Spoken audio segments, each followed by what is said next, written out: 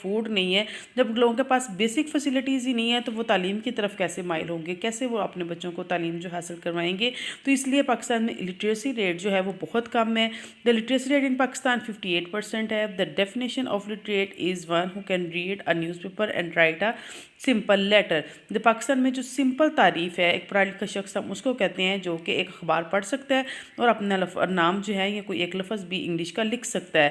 The age level of this years 10 and above, اور اس کی ایج لیول جو ہے وہ 10 ہو, 10 سال ہو. The female literacy rate in Lower Pakistan has 18 million people who can write and speak in English. This makes its 9th largest English spelling. یعنی کہ جو ہمارا انگلش اسپیکنگ نیشن ہے جو ہے وہ پاکستان, وہ government struggle to provide the mass education. یعنی کہ جو گورنمنٹ ہے وہ بھی ہمارے ایجوکیشن پرووائڈ کرنے میں اپنا بہت بڑا جو رول ہے وہ پرووائڈ کر رہی ہے. پاکستان میں لٹریسی ریٹ بہت کم ہے اور گرلز کا تو اس سے بھی کم ہے. یعنی کہ جو ہیں وہ بہت زیادہ کم جو لٹریسی ریٹ ہے جو کہ ہمارا وومنس کا یا فیمیلز کا اس سے بھی زیادہ کم ہے دوسرے جو ہے وہ دوسرے کی نسبت. نیکسٹ آپ کا واٹر مینجمنٹ ہے. یعنی کہ یہ واٹر مینجمنٹ کا مسئلہ شروع سے جب سے پاکستان بنا ہے پاکستان کو اس کا فیس کرنا پڑا ہے اور ابھی تک اس مسئلے کو ہم اچھے طریقے سے ریزالو نہیں کر پائے. Pakistan will face a severe water storage and population drought in the next 50 years. Scientists believe that this is the case due to mismanagement of water and absence of dam.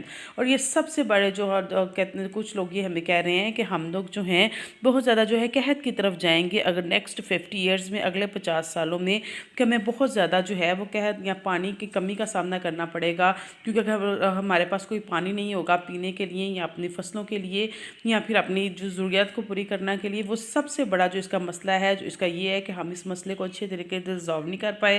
ہم اپنے لیے dams نہیں بنا پائے کہ جس کے اندر ہم اپنے پانی کو سیو کر سکیں. جیسے بارش کا پانی ہے جب ہمارے پاس آتا ہے یا دوسرا پانی آتا ہے تو ہم اس کو اچھے طریقے سے سیو کر سکیں تاکہ ہم اس کو اپنی ضروریات کے لیے پورا کر سکیں.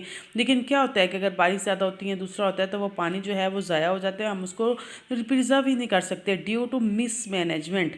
کہ اگر ہم اس کو اچھے طریقے سے مینیج ہی نہیں کریں گے تو وہ آپ کا مسئلہ ریزالو نہیں ہوگا. ٹھیک ہے, یہاں پر آپ کا جو تھا یہ یونٹ نمبر 9 بھی ختم ہو گیا ہے. تو اس کا آپ کا یونٹ 9 یعنی کہ آپ کا سلیبس کمپلیٹ ہو گیا ہے ٹیکسٹ بک میں سے. اس کے بعد آپ کی یونٹ 9 کی آبجیکٹیو